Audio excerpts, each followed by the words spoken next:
I'm going to begin with the opening of the Quran, which is called Surat al-Fatiha. A'udhu billahi minash shaitanir rajim. Bismillahir rahmanir rahim. Alhamdulillahi rabbil alameen.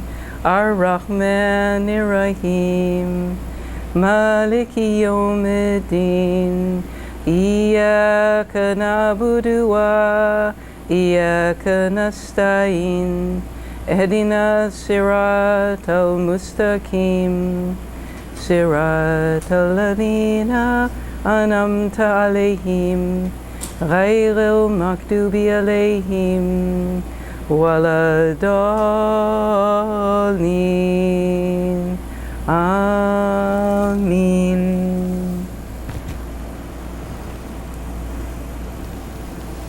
Peace and blessings be upon everyone.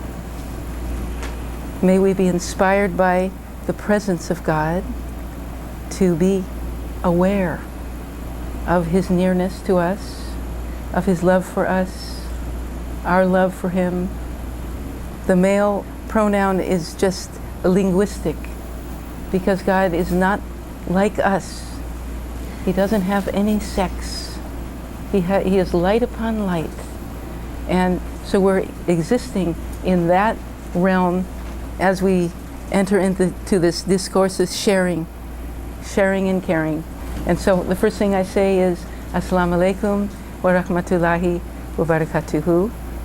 And that means peace be upon you, and the mercy of God, the wealth of His grace be upon you. And this is the way that human beings can and should speak to each other. That if we understand this is our language of communication, we communicate through love, through mercy, through kindness. And those are all the qualities of God. We didn't invent this. We did not create ourselves. We are not responsible for how we were created, but God in His mercy made us to be as He willed. And part of the plan is that we actually have free choice. So if someone wants to get up and leave, they can. Someone else wants to come on in, they can. It's an open arena, and each soul has a journey to make. Each soul before existence until we return back to the source will have a road to follow that we hope will be inspired. We pray that it will be inspired, that we will each understand why we were created and what God has made us to do. And my name is Sheikha Maryam Faye al-Fakira, and I am a Sufi Sheikha, not because I chose to be, but because God had a plan and this was part of it. And I was guided from a very early age to seek knowledge, and then guided externally to travel all around the world, and eventually I found spiritual masters in various holy places, and knowledge was more or less downloaded into the heart and soul. And eventually it came to be mostly with Sufi Masters. The last 40 years of my life have been guided by the light of God in the form of Sufism within the heart of Islam. And I believe that the understanding today of many things is obscured. And one of those things right in the center of our focus is Islam, highly misunderstood by the media and by many people who say they're Muslim, but do things that are absolutely opposed to what Islam is. So I think the criteria for me of what Islam is that every surah in the Holy Quran, except one, begins in the name of God, the merciful, the compassionate. So if we put that right in front of us as our focus, and let's say this is the first doorway we're going through, because He says, my mercy precedes my wrath, so mercy comes first. So if we say that our actions, our thoughts, our way of functioning is guided by God's mercy, then we're going to see that the world is functioning in a very different way. Right away, the unjust, horrific wars will have to stop. If we say that we're Muslim, if we want Islam, Islam means surrender to God, and it also means peace. Doesn't mean that every Muslim on earth is acting like that. And I say that if you see someone who goes out and kills innocent people in the name of Islam, they're not Muslim. They're not Muslim. They're not following this truth. So I'm not going to tell you too much about myself, but if you want to know anything, you can ask. In the meantime, I have a little talk here, and I'm going to start to give it, and then anywhere along the line, you can just say, could we kind of explore that a little more? Beloved friends and companions on the journey to God, may the love of God, His love for us, which is absolutely the source and inspiration of our love for Him, be an eternal, illuminated doorway through which we travel on the journey to Him. This is the cover of my book. It's of doorways. So the whole journey is one of going through doorways, and I say that to begin with, may His love for us be the first doorway that we pass through, and it is. Dear friends, fellow travelers, we are all on a journey, which we make, willingly or unwillingly, back to our exalted source. As we continue to walk, ride, and fly through a ceaseless continuity of scenes, interactions, inner and outer lessons and tests, we experience certain blessed moments of awakening in which we come through the grace of God, inspiring the heart's longing and effort to make the journey, to realize that we are not puppets being pulled by strings in the game of life, but sincere seekers in the process of a lifelong pilgrimage, a lifelong mission to discover and fulfill the purpose of our existence. So that's the first point. We are not puppets. No one is controlling us, neither any TV conglomerates, nor political, nor social, but the source of all is the one to which we answer. Every moment on the journey is a sacred opportunity to penetrate the clouds of meaninglessness, uncertainty, doubt, fear, and confusion, to access the divinely determined reality of our existence. Have you ever wondered where you came from, where you are actually going? We were not created in vain. As the Quran tells us, what did you think, that we created you in vain, and that you shall not be returned to us? That's 23:115. In light of this, it is necessary for each of us to search and probe and pray to access the real meaning of our existence, so that before we leave this world, we can, God willing, accomplish the purpose for which we came here, and then proceed with God's grace to the next stages of the holy journey. From the beginning to the end of our lives, we are given so many messages and signs. Unfortunately, we may not have been aware of or receptive to what our Lord, Allah subhanahu wa ta'ala, was showing us, what knowledge our beloved Lord was bestowing upon us moment by moment by moment. Sometimes you remember what you didn't notice then. It comes back to you that as a small child, God showed you something, and you were actually inspired and illuminated by it, and then forgot it. And a lot of that is also from the very pre-existence, before we came into this world. Knowledge was descending upon us. Rays were descending upon us. That happened back then. It's happening in this life, and it will definitively happen in the next world as well. So we're trying to become accustomed to that descent of understanding and wisdom. Unfortunately, we may not have been aware of or receptive to what our Lord, Allah subhanahu wa ta'ala, was showing to us, what knowledge our beloved Lord was bestowing upon us moment by moment by moment, to ignite and encourage the process of awakening. It would be very good for us if we could remember where we have been, what we have learned from the unfolding experiences, what veils and obstacles we have passed through. What is the purest, clearest, and highest knowledge we have attained on the journey so far?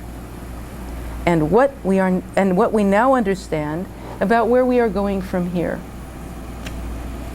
So this is a process. In Arabic it's called tafakkur, which means reflection, contemplation and reflection.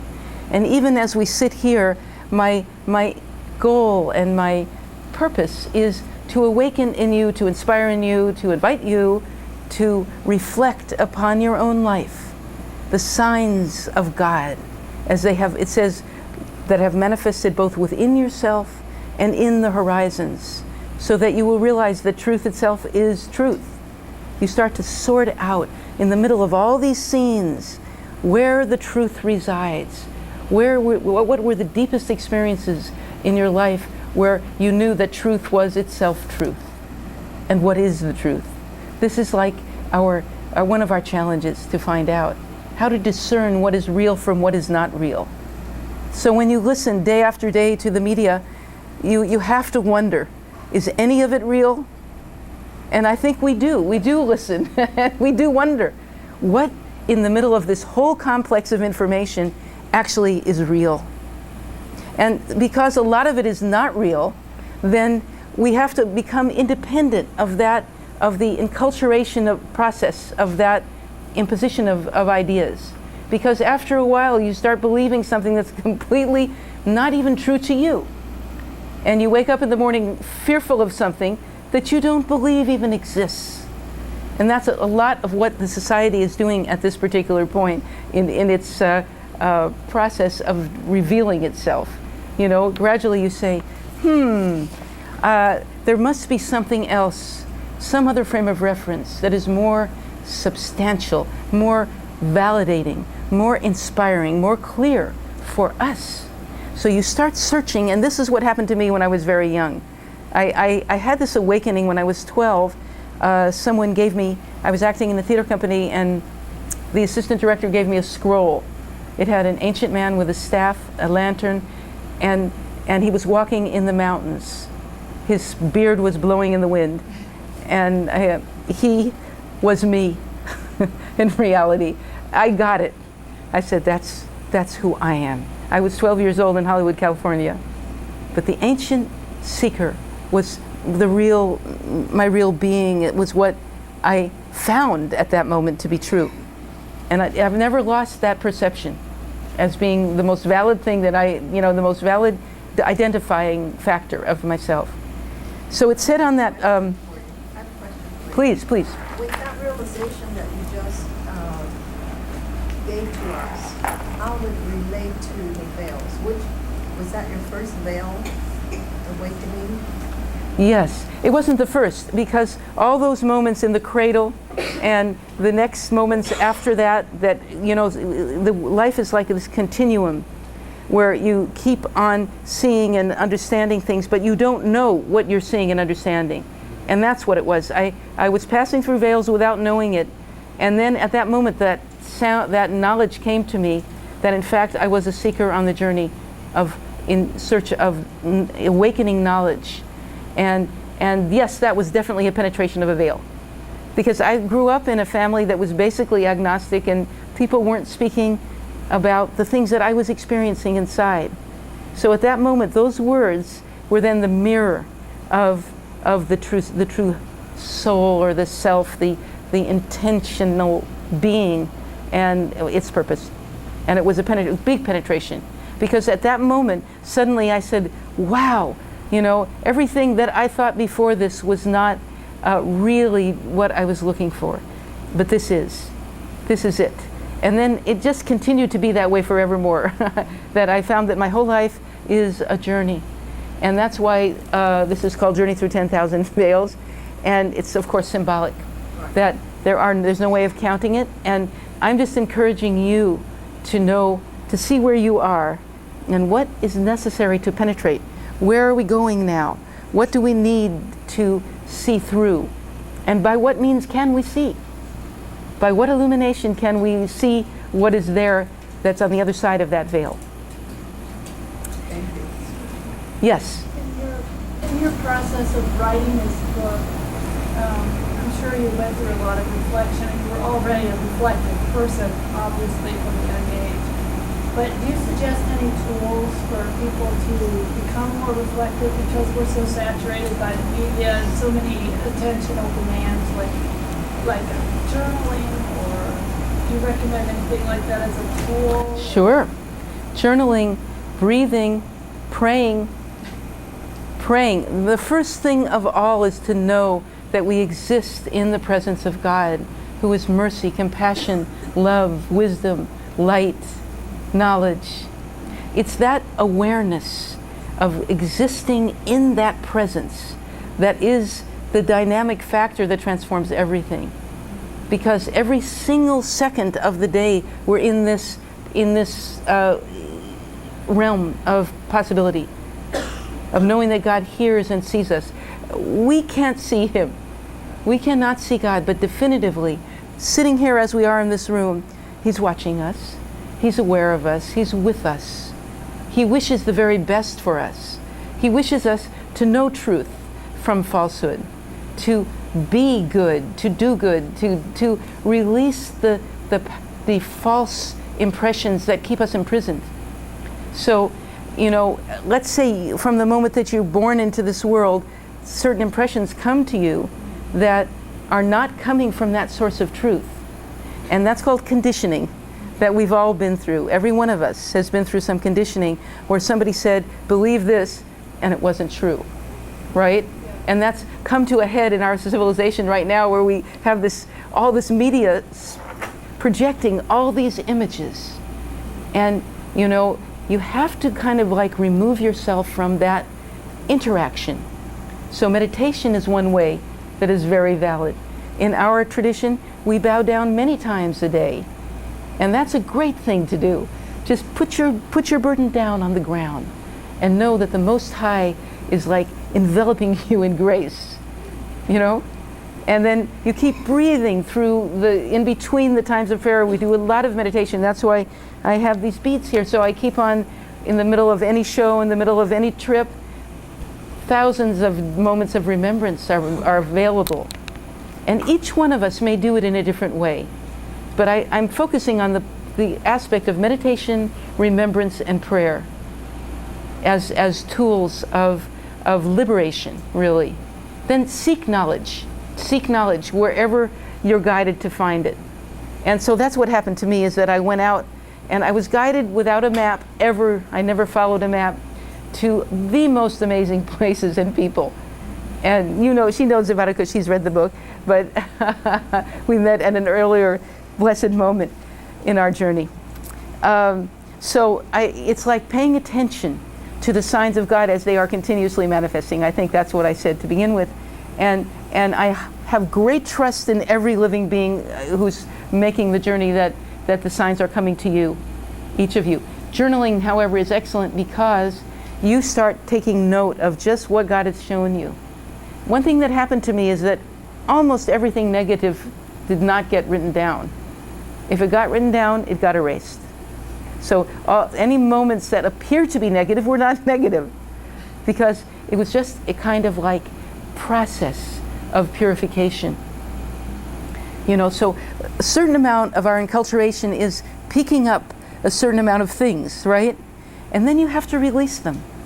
And all of that is a holistic process. Nothing is like terribly problematic about it. It's just like how to do it. How to let go of the thing which is holding on to you, until you free yourself from it. And so for me, it's always been belief in God that has helped me the most. And not only belief, experience, knowledge, feeling the nearness of God. And there are many Sufi traditions that say that when a group of people are gathered like this, it could be for what we call zikr, which is remembrance in form of beautiful words, or even just sharing knowledge like this, hearts joining. There are many unseen forces present also, angelic and otherwise, but good, wonderful forces that are designated just to rush to these occasions. So that's their job. So they are also present for us. And even when you get up and walk out, you will feel them in what way you do. And the whole gathering downstairs is like that. It's a very benign assembly for seekers of knowledge and love. So anything for now, another question?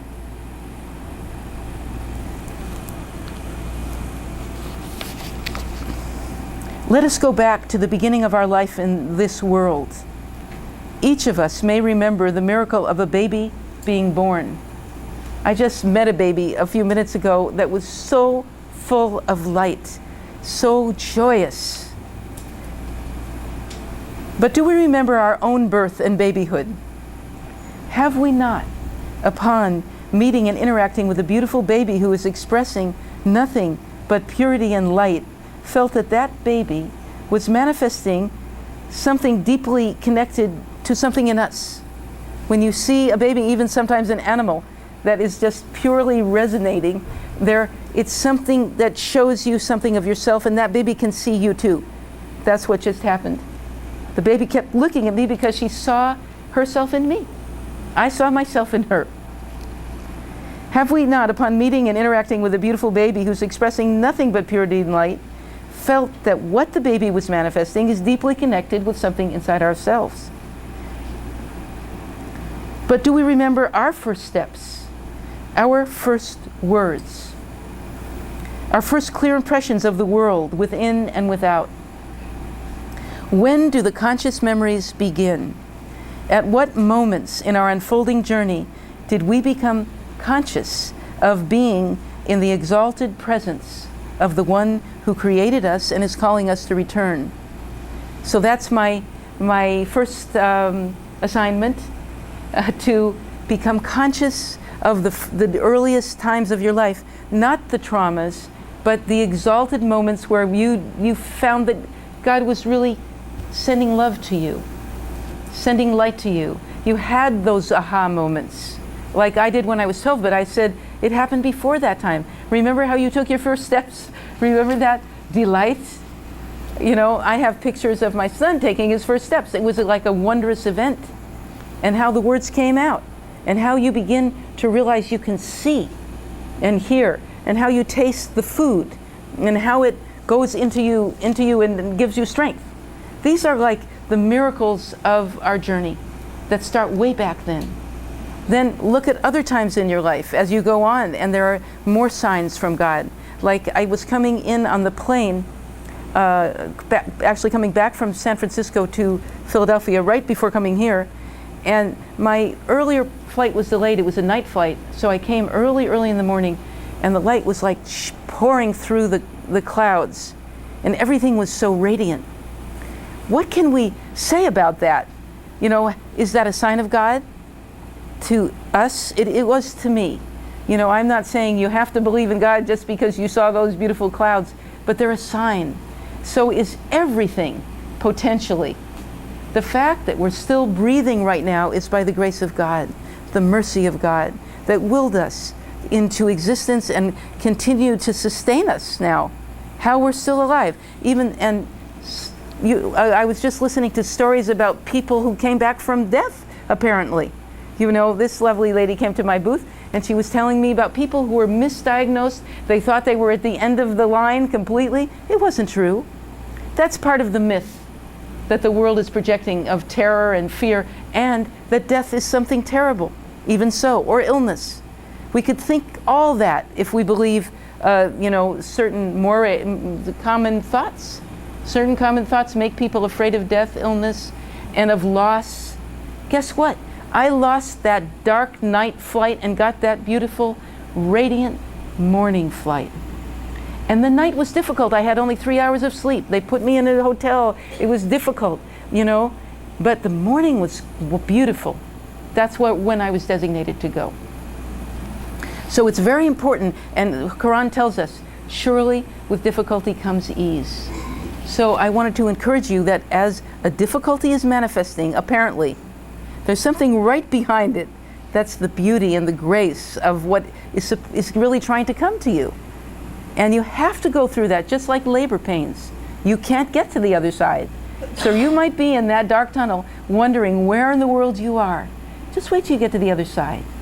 See that light on the other side. And you know you just couldn't have gotten there. You just kind of like, you know, being very casual. Sometimes it depends on what you need, what you get, where you're going, right? As long as you keep traveling and you say, I'm here, and you keep reflecting back upon that serious, profound purpose of your life, that you came here to learn something, you came here to do something. And my dear friend Frank, who I was talking to me yesterday about an essay that he wrote about being ready to go to death in joy and peace. And I say that the word death has become completely misdefined. And it is a part of a process. We came into this existence and we will leave this existence. Hopefully there's something much greater on the other side for those who believe. Some people don't believe that, and I, you know, pray for them that there will be peace no matter what for them. But I believe in it. I believe that this is a purification being here on this earth, and a series of lessons, many lessons and tests. And that's why we're here. That's what we're doing. It's not a mistake. So, I'm going to read a little tiny bit from the book. In the process of attempting to put into words the mystical experience of our descent into this realm, I wrote, I was born as a mystery within mystery, descending to this earth and manifesting here for a reason known only to the one who created me and sent me here. The mystery of where I came from and why exactly I came here is a divine mystery. This is a mystery that all created beings share. We as souls, emanating from the light of our Creator, have the capacity for anything only because He has the capacity to do everything, and He created us for a reason. That's why we have to go back to the source to find out how to accomplish what we came here for.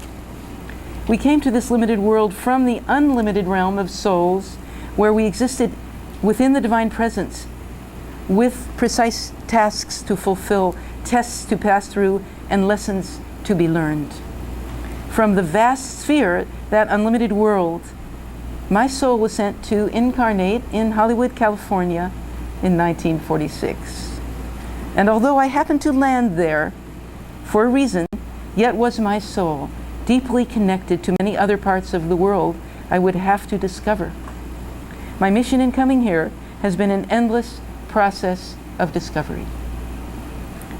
As step by step I learned to walk, and word by word I learned to talk, and sight by sight I learned to see. I was amazed by the marvels unfolding around me. And the greatest wonder that I came to discover was the knowledge that was within me. The knowledge that I brought with me when I was sent to incarnate on this earth. The greatest discovery of all is the sacred knowledge of the one who sent us here and is, inshallah, guiding us back, step by step. May we hear His messages and gratefully obey. Everything that unfolded was a dance, an interaction between the inner and the outer world. Where did the reality really exist? This book, Journey Through 10,000 Veils, The Alchemy of Transformation on the Sufi Path, is the legend of the journey of the soul in quest of the realization of its true nature and return to the divine source. But the soul is implanted in a body which walks and talks, sees and feels While the body and personality were growing up as a young girl in Hollywood, California, the light of the powerful soul was hidden within that child, unseen by the people around her, but guiding and inspiring her steps. Even then, as we learned to walk and began to take our first steps, we were travelers, dear friends. Let us contemplate what we brought with us, within us, as we came to this temporary world of lessons and tests, and how this inner knowledge has been evolving or devolving throughout the journey of our life here. Fellow travelers, let us be aware, step by step, we are making a journey, step by step into this worldly existence, and then step by step out of it. How many dear and beloved friends have we witnessed departing from this world? And we too will inevitably follow them. This departure is not a tragic conclusion to our life and journey. It is a passage into the next stage of the sacred journey. What I wish to explore and contemplate with you is the awareness that we are on the journey, the awareness of ourselves as spiritual travelers. This awareness took hold of my consciousness when I was 12. And I've told you what happened. And it's just been continuing to unfold through the most amazing stages and steps and visions, experiences of entering more and more deeply into the presence of God and kind of letting go of everything else, letting go of false conditionings and strengthening the soul in its true mission, in its true knowledge of its purpose. And so at this moment, I want to open the floor again, just in case anyone would like to share, ask, or contribute. I'd just like to make a quick comment. Sure. If God has created each of us to fulfill a mission, wouldn't it be more helpful or efficient if we knew what that was so that we could please Him? Okay, that is a Going into beautiful, this life. beautiful question, really. It's a beautiful question that really goes deep. Can you repeat the question? Yes. please? Yes, if God has created each of us to go into this life to accomplish a certain mission. Yeah, come stand up and tell them now that I know. I just was commenting that God has created each of us to go into this life to accomplish a certain mission. Wouldn't it be more helpful if coming in we had an inspiration to know exactly what that would be so that we could please Him? To have that communication biologically in us and usable when we come in so that we can communicate with the Creator and know with certainty what exactly that is. So few people have that communication pathway with the Creator that it seems to me quite wasteful in a way that we don't all have that and can't use that. We're not able to at this point. But there are schools that we do have it. We have to awaken it and remember it. That's on purpose. Definitely. Both comments are very, very important. So, first, I personally do not question the plan of the Creator. I accept this mysterious wealth of experience that's been kind of descending upon me and others as part of the plan of awakening. Let's say that. It requires an effort on our part, plus we have free will. The Creator, in creating this all, has allowed for signs to fall very quickly, which are not necessary, okay? The poster can fall down in a second. But our life here is more deeply, soundly inspired and purposeful. But it's not something that it's like you go into the first grade and they say A, B, C, D, E, and could you please read, and they teach you how to read. This is a deeper level of learning that we're engaged in. This particular assembly right here, this type of assembly in the world, is dedicated, I think, to this type of awakening. And in my case, it happened before I was ever in any assembly that the messages started coming. My purpose as a speaker is to help you, possibly, remember that signs were given to you that told you what to do. But it depends on, according to our teaching, we were in pre-existence, we had a great deal of knowledge as souls. We were assembled in a vast assembly in the presence of the sovereign eternal being, God, and he asked us, am I not your Lord? And we bore witness, yes, indeed. And that state of certitude, depending on how strong your certitude was in the world of souls, is how strongly you remember when you get here that you already said that. You've said it. And according to the teaching, the prophets, peace and blessings be upon them all, have the strongest level of affirmation of it. And then they came in and did their job to bring the message to others. Now, when each prophet came with that body of knowledge to remind mankind what we're doing here, most often they were rejected. Most often they were rejected, persecuted, sometimes killed, just for bringing this beautiful piece of information directly from God to men, right? It's not an easy situation, the way it's been created. So we know that people, that it requires effort on the part of human beings to wake up, to remember what we're actually doing here. And instead of saying to you, I read all this and then come back and pass and then tell me I'm going to give you a test, I say, read your own life. Search yourself. Seek within yourself and outside.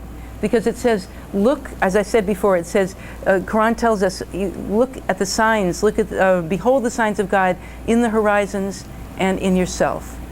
And then know that the truth is the truth. So the truth is, let's say that we were created to serve God. We were created to give our lives to serve this splendor, this joy, this, eternal reality, as opposed to becoming an anchor on television and telling and reading the lines, okay? Or a politician, you have this thing in front of you, it's a script, and you read it out like this, okay? That's one way of doing a job on earth, of living on earth. But I say that what we want to do is seek with love within ourselves for what you said that you wanted. In other words, what did we want? Wouldn't it be easier, you said, if we were told about this?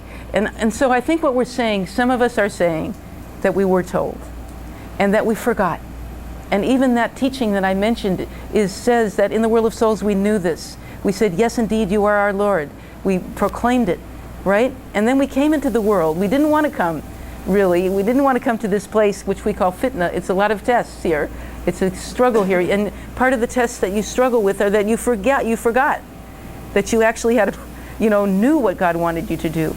So what happened to me is that I met in the course of seeking for knowledge, and that seeking of knowledge was guided. I didn't choose where I would go, but I suddenly found myself in the presence of one after another person of light, illuminated people. Now, I was born Jewish. My first sheikh was a Palestinian, and I became Muslim in Palestine, and I was on NPR, and the person asked me, why did I, as a Jew, go to Jerusalem and not be Jewish and be the queen, be the ruler of the land? I said, every one's child is my child. Every person on earth is part of my family, and I'm not identified with one group. But I found when I was in Jerusalem that the revelations of all the prophets and messengers were part of a total revelation. All the messages that were brought were one whole revelation. Now that's the message about what I came to know my purpose was. It's to accept how God made the universe in its splendor, how he sent messages to mankind to affirm and clarify what was good and what was not good, that man had a chance to choose from, And so, but it was reading those revelations with inner light that made me accept, come to know what my purpose was. And I'll say one more part of the Quran which says that we did not create you, man and jinn, except to worship. And the word for worship is ibadah, and it means worship, love, and service. So in that one ayah, I found for myself everything I have to do. Study, learn how to pray, and then manifest the prayer in service. Care for every living being that you encounter with the love that God gave you. If you don't transmit all the love that God has given us, if we don't do that, not you, if we don't, first we have to receive it. That's why we put our hands like this in prayer, in supplication, and then you go and serve. Fill it with food and give it to others. Fill it with light and give it to others. Anything that you find inside yourself that is good, share it with another. And that's all part of the purpose. And I believe that it just comes to each person in a slightly different way at a slightly different time. We don't know when. That moment of awakening, they call it the aha moment. When the moment is where you say, wow, right, that's what I'm doing here. That's what we're looking for.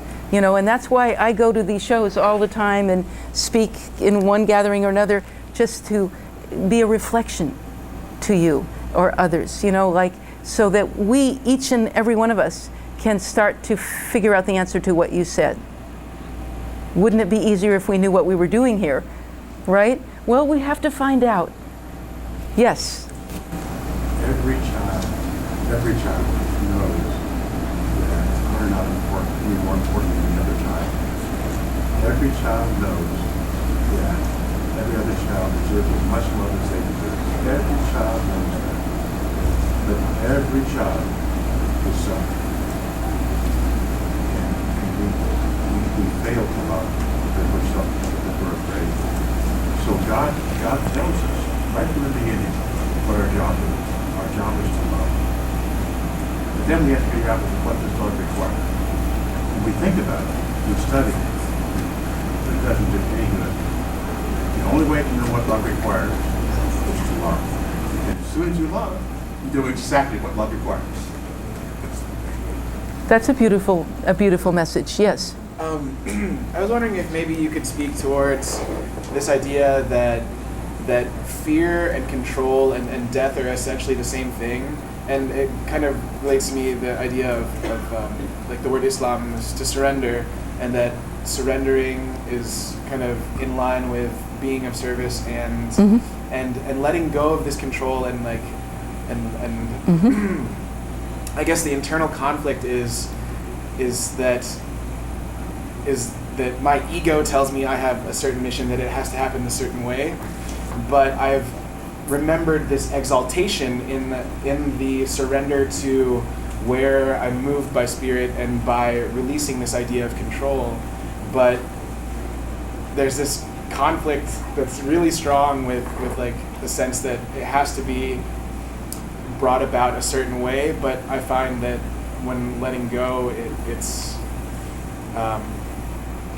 what needs to happen, or but how, like, I guess maybe if you have any advice on quieting or maybe silencing that voice, if that's. So first of all, you answered your question beautifully. And you commented exactly on what he just said. And what he said explained what you just said too.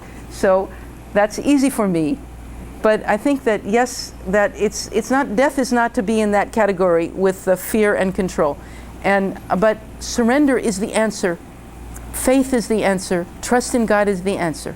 So overcoming fear of death and everything else comes through surrender to that infinite reality that never dies. So if we're afraid about the fact that we're going to die, it's because we're identified with something that can die, which is perishable. And it's a question the question we have is how to identify with the imperishable instead of the perishable in every given moment. So if we start breathing in the light of God, breathing in, the presence of the divine presence into our hearts, and realizing that we're directly connected to that we came here for that's what we're really about, then that just keeps like being uplifted within us. And furthermore, the point about loving and caring and serving is that I have found in my journey that every time I go deeply into retreat, when I come out, I just have so much to give, so much that I want to share. So it's like, but if you are constrained and, worried, then that's what you have to share. The more worried that we are, the more we project fear into the universe. Now, that's an illusion. It's an illusion. And the reality is love and truth, and it's eternal. So what we're trying to do is just shift our focus from this plane into that plane of reality. This limited plane down here is like shaking. If you look at the news, the world is shaking. The banks are shaking, and the political situation is very unstable. We can see that.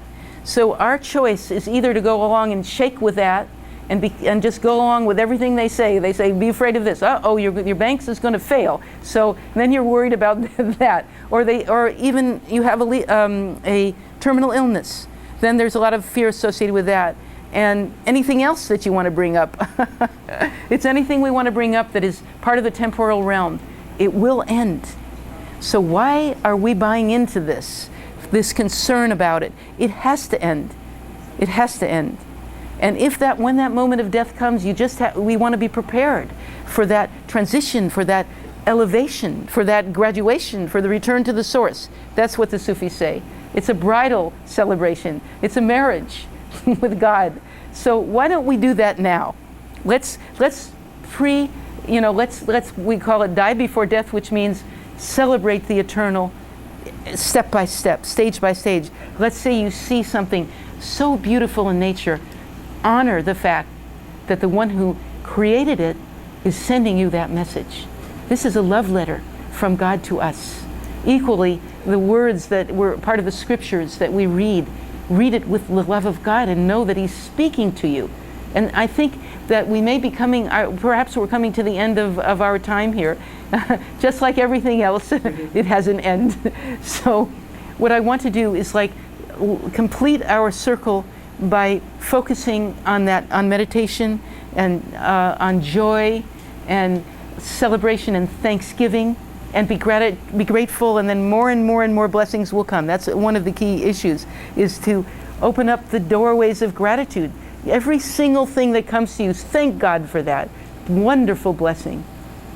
It's a wonderful blessing. It's unlimited in its potential to elevate you and others, because every drop of light that descends upon you is actually not for you. It's to be shared. That's what we all agree on. All right? So I wanted to be extremely grateful to ULE for gathering us all together, for God who really willed it and really made us all, and brought us together at this very moment in the eternal journey. Okay? And that we should, just have a moment of silence and each one thank God for absolutely everything. And may we be guided and may we be directed to attain the highest possible state in His service.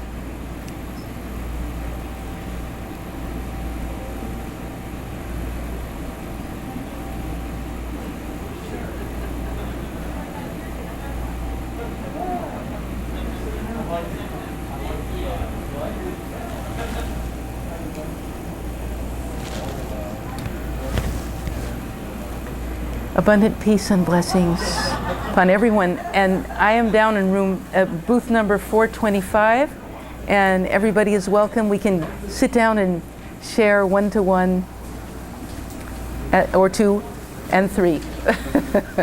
Peace and blessings. Thank you. All praise be to God, the Lord of all the worlds.